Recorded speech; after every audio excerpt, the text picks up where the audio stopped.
episode of Inside the Recording Studio. I am Jody Whitesides, and with me, as always, is Mr. Chris Hellstrom. How are you today, Chris?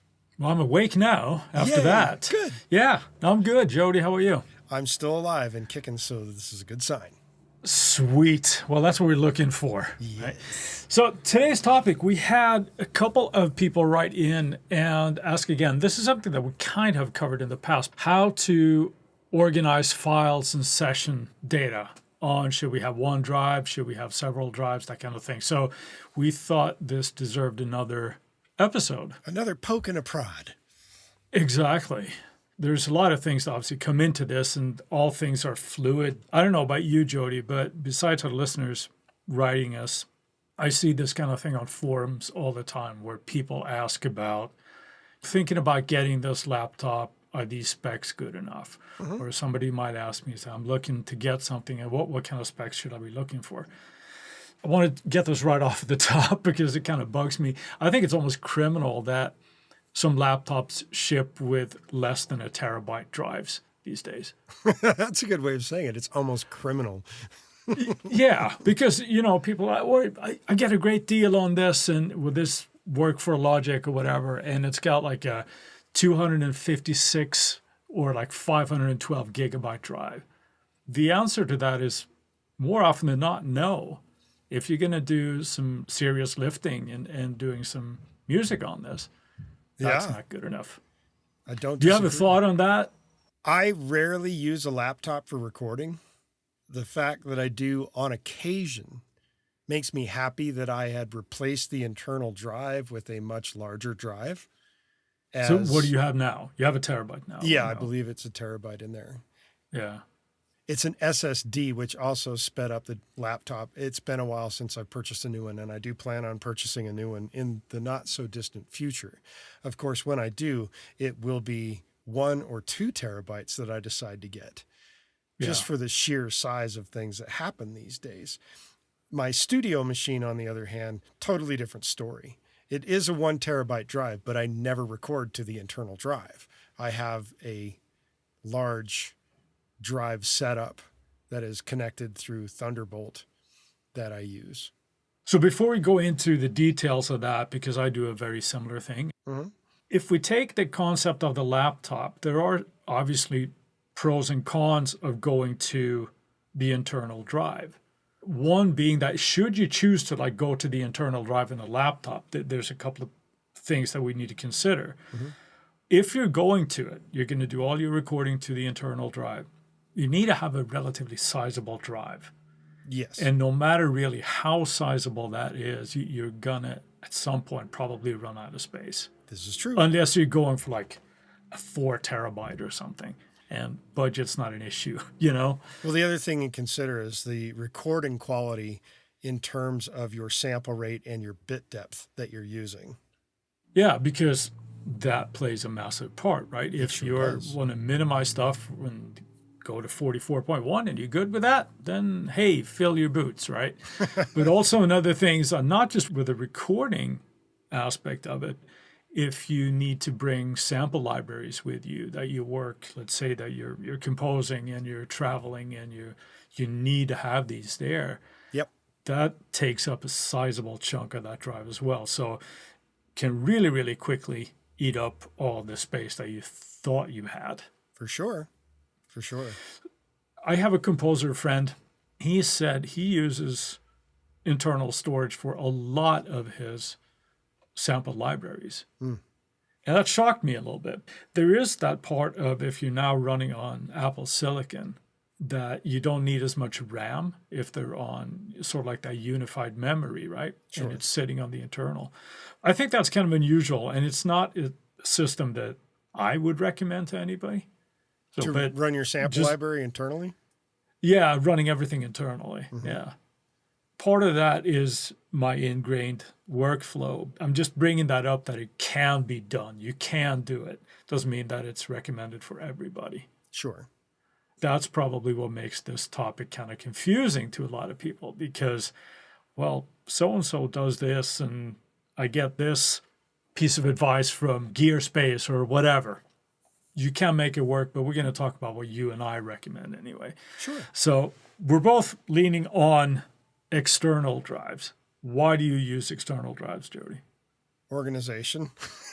Yeah. Straight up organization. I have a singular SSD right now that I use for all of my samples. And I find that it's fast enough and large enough to hold the entire library. I've had no issues with drive speed being a problem, even with massive libraries. Now, if I was doing a gigantic 120 piece orchestral type thing, I might think different. I might break up samples for percussion and woodwinds and other things to separate drives individually, but I would still keep them on some sort of RAID enclosure so that they're all coming through. I record to an external drive. I back up to a RAID system. That RAID system is not fast enough to generally play things back, mainly because it is a spinning drive. It is not an SSD, and spinning drives are still substantially cheaper and a little bit more trustworthy to me for long-term archival purposes. Than an SSD? Than Really? an SSD, yeah. I've heard that SSDs could have problems if they're spiked with some electricity, and that kind of scares me in that regard. Any kind of storage scares me, to be honest, because, I was thinking about this before we were recording, and the harsh reality, especially with spinning drives, is that it is just a matter of when and not if you're going to have a drive fail. That's any drive, though. That's SSD or spinning drive. Sure. Fingers crossed, at this point, I've had a much higher ratio of spinning drives go south on me. Sure. And it's not fun. But it is one of those that you should take into consideration. Backup, we'll go into that a little bit more with the backup storage, but it is a cheaper solution at this point. Unless you're running that drive heavy all day for all your tracking and stuff, you're less likely to get issues with it. That's what I tell myself anyway. Right. And in terms of recording, I record to an SSD drive as well. Yeah. My archival purposes, that is a spinning drive. And it is much larger than most SSDs at a substantially cheaper cost. This is true. And it is a RAID system, so it's backing itself up with multiple copies, so to speak, as it does the backup. Thus, if I lose one drive, I can replace the drive and it will recreate that data. Yeah. That's another reason for why I use a RAID system for backing up. So that's an archival and recording kind of setup for me. And I'm pretty sure it's the same for you. Yeah, I have the same way of thinking in that I have a couple of sample drives. Now, the reason why I have a couple of sample drives is because I have one drive just dedicated to Superior Drummer. It's a tune track drive. It's a smaller SSD drive, but it's like, hey, I'll use it for that. I have another drive that stores all my sampled libraries. And then, like you mentioned, I have another SSD that I do all the projects for and stuff. All the recording and all that kind of stuff goes to a specific SSD drive. In this case, it's a 1 terabyte. I used to use that same workflow when it was spinning drives. So it wasn't like this is a new thing. It is one of those that you can take a drive with you should you need to go somewhere else and bring it with you. You have the project there. But it also is, to me, it's cleaner to have an organization where it's like, this is your project drive. And then, of course, like you, I get pretty anal with a file structure and everything in there as well. But that's just to kind of keep track of stuff. I would highly recommend, when you're doing like your projects and everything, to not burden your internal drive with that. So I would keep that on an external. But like you said, the speed of the SSD drives, even the connection, even if it's Thunderbolt 2, but today, like Thunderbolt or USB-C are plenty fast. Yeah. There's So no you're not longer a gonna notice. bottleneck now with drive speeds and USB-C or Thunderbolt connections at this point. The only thing I would consider to have like a little bit of a pause with is if you are on a system and you have limited amount of ports on it, that can quickly eat up, right? So it can be tempting to just have, I'll just do everything on the internal. Let's say on a MacBook Pro, I think there's only 2 Thunderbolt ports on it. So you might be looking like at a dock situation or something, and that can be a little bit scary because it's just another peripheral to carry with you, right? Sure. External drives all day, man. That's how I do it. And I had an incident a couple of years ago that I've talked about before where I had my backup drive that went south. Ended up losing a lot of data that I didn't have multiple backups of, which was my problem. But at that stage, I got a RAID system as well. Just like you, it's a mirrored RAID. Yeah. So it has two spinning drives on it, and they're both the same. So if one of those drives should go south, it still lives on the other one. It's a simple matter of plugging another one in. And like I said, they're cheap. And it's a great security blanket to have. I don't disagree. Yeah. Now let's move on to some session file organization. Sure. I keep everything on the external, my music drive, in that there would be generally a folder for my own stuff, or if it's another artist, they will have another folder with that. So I keep everything organized. In there, I save everything to like the folder structure in Logic. So what that means is I don't save it as like a project file that contains everything. Right. I don't like that. I'm not a fan of it either. Yeah, I like to see it. For my money, it's just a better way to go. But then there obviously each song will have a folder, and that contains everything pertinent to that track. So I do backups for samples that are being used in that song or whatever happens to be. Everything goes in there. So there's the project file, there's the audio file, there's sample instrument files. All those things live in there as well. And that's the way you do it as well, I believe. It is.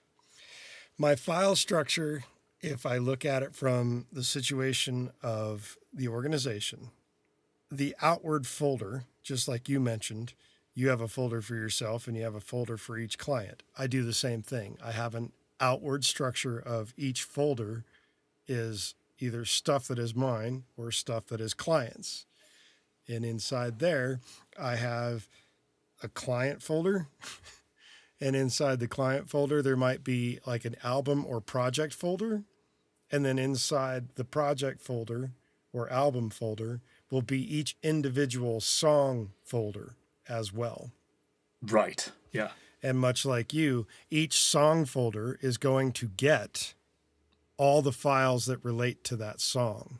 The DAW session file, the DAW mix file, the DAW maybe master file if the mastering engineer is going to give it to me. All the audio files in an audio file folder. If there are samples, much like you, there will be a sample folder that contains all the samples that are used in whatever virtual instrument or reverb file there is for that. There will be a sampler. Just to clarify that, sorry to interrupt you there, but in Logic, for those people who are not Logic users, when you use the sampler in Logic, you have that option to save the session with all the samples that are used in that instrument. Yes. So it's not like you go in, I used Sunset Strings from Realitone, and I'm saving all the samples from that. That's not what we're talking about. No, like, it's for internal Logic samplers. Right, exactly. That can sound a little confusing. It's not like every sample from any third-party instrument that we're having are not getting saved in there. Right. So I just wanted to step on your toes there. No worries. The additional things that happen is once a song mix is done, I have a folder just for all the mixes that occur. There's also what I call a multi-tracks folder. Mm-hmm. And that is where I take every individual track in a song session and export it with its sound. Thus, if it's a guitar track and it's running through a guitar amp, I'm exporting the guitar amped version of that track. If it's a virtual instrument like a piano or something else, I'm exporting that sound so that I have that raw sound without the mix, so to speak, on it. It's just the sound. So I have a folder of everything I call multi-tracks. And then, of And course, that's the prep work that you do before you go to actually mix the session, right? correct. That's part of that workflow. Yeah, it's Yeah. part of the workflow of doing multi-tracks before going to a mix session. Mind you, I now mix exclusively in Luna. And the problem with that is Luna copies files into the session file itself and gives it some ridiculously long string of letters and numbers as a file name. So you don't know what is what. And I've sent feedback to Universal Audio multiple times saying, please stop doing this. Please let me control the value, which is why I keep a multi-track folder, which is unfortunate in that it doubles the amount of archival space now needed because I have all those multi-tracks doubled in Luna as well. Luna just can't reference a folder and use those audio files, which is silly and kind of stupid. Beyond that, if there's a mastering session or I get masters back, I have a masters folder that contains all the masters and what volume level they are, what bit rate they might be, all that kind of thing, all in separate folders inside the masters folder. Yeah. As you're describing this, I imagine people listening to it and just go like, oh my God, talk about overkill. But it's like when you have a substantial catalog where you're dealing with a substantial number of tracks and years of doing this, when you have to go back and find something, should you go back and find something? And also makes and it will happen. Easy. It will happen, right? It's easy to remember how we did something in the moment. Yes. But when you go back and it's been, even if it's just a couple 4 of weeks years, or whatever. 5 years. Well, yeah, I mean, if it was that long, like good luck. But if you have this at practice where you always do things a certain way, you're probably less likely to come across we can't find this file. Mm-hmm. Having everything just in one place. And this goes back even a little bit more. I want to say that when you set up your session, that's why you and we're constantly talking about the naming conventions of things. Sure. Right? Whatever naming convention you use doesn't matter, but stick to one and use that so that you know what you're looking at. Yep. It's a joke at this point, but we say that it's the dreaded like audio one file, and it's like 300 files called audio one and with the number in the file. And it's like, what is this? So it's the same problem with looking in the audio files of the package contents of a Luna session. Yeah, you go in there. That's crazy. And there's 2 files for every audio file. One is the actual audio file, and then another one is a JSON file. The craziness is they get some arcane name. They don't name it the channel strip. They don't name it what it originally was when it was imported, which is really dumb. They change it to just some random string.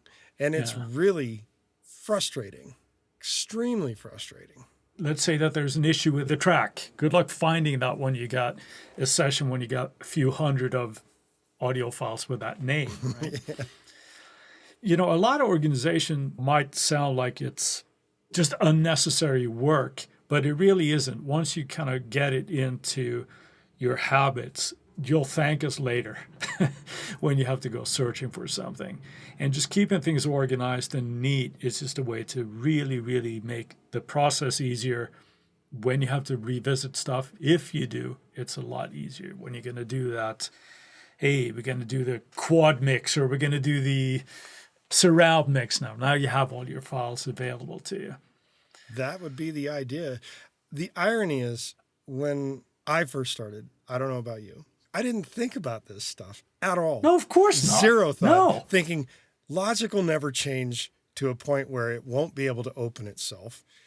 The way I used to write and record things was haphazard.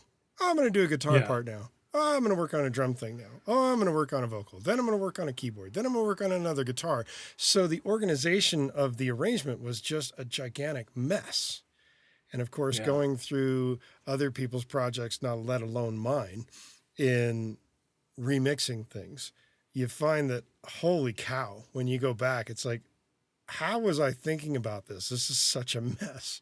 When you organize your sessions such that you have 1, color coding, 2, everything grouped together, 3, file naming that makes sense, that makes it so much easier on the back end when 5, 10 years down the road, you have to open something, you'll be able to understand what it is you're opening and what was going on.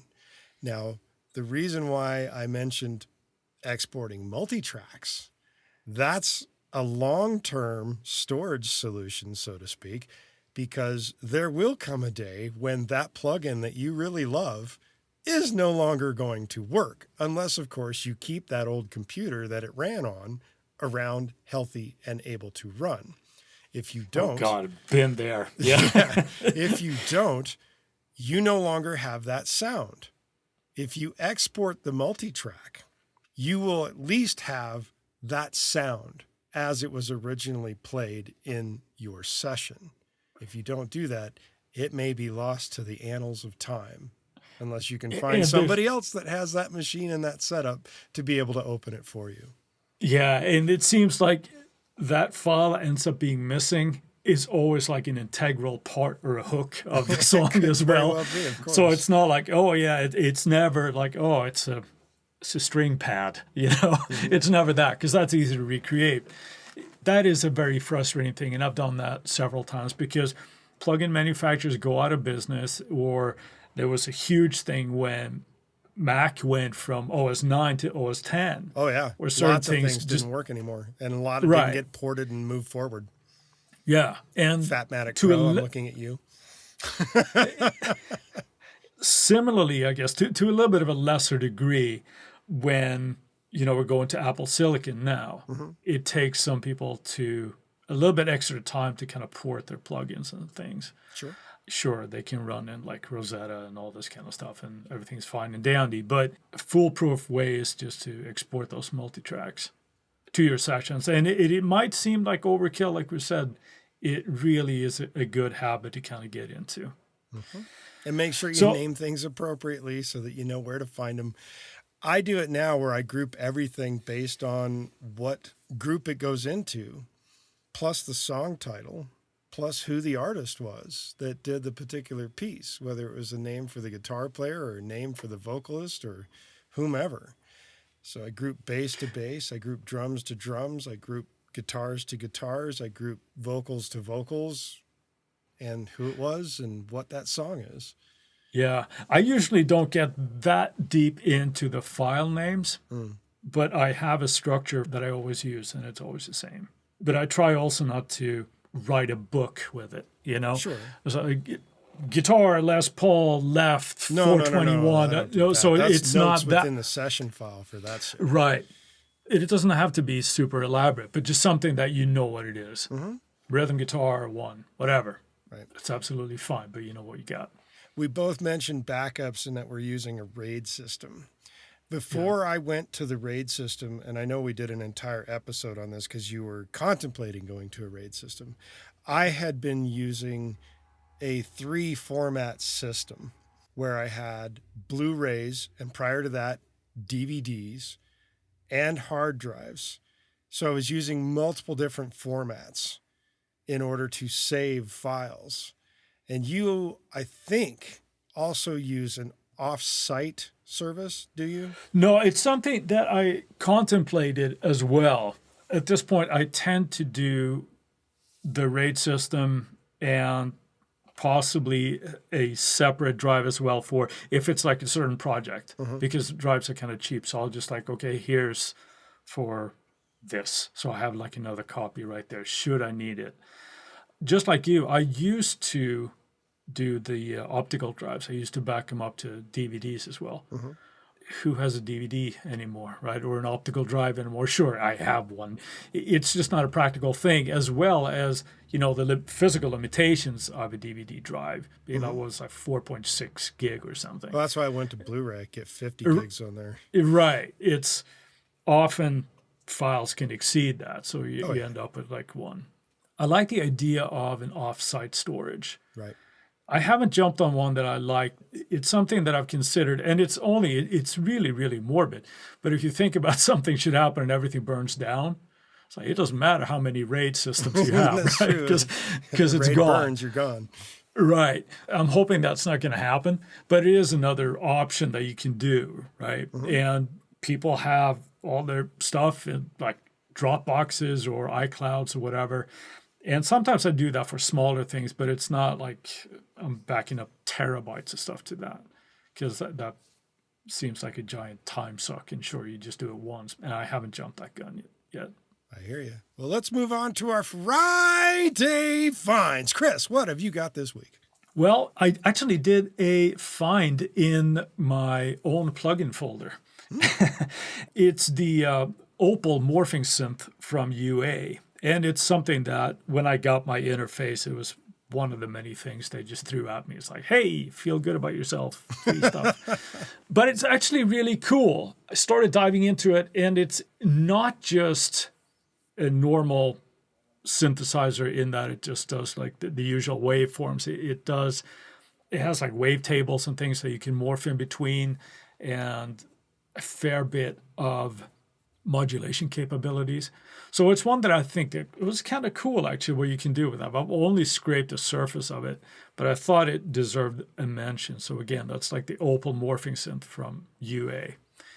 And Jody, what do you have? It's been an interesting week here with stuff being announced and put out. So I've got two things. Oof. The first is for guitar players, and that is Overloud has released what is known as Fluid IR, which goes a step beyond the standard IR of a guitar cabinet. And now they have the ability with their new player to include in the IR the harmonic structure and changes of what happens to a speaker over frequency range. It's pretty badass. Wow. And they have videos and everything that show what it's doing and comparing it to IRs that aren't done in what they call fluid IR setups. The other thing that's nifty about that is that you can take an IR that you already have and import it into Fluid IR, and their AI apparently will convert it to have that harmonic content. I don't know how good that is comparatively to having an actual IR of a speaker that's already been done right, but it sounds cool.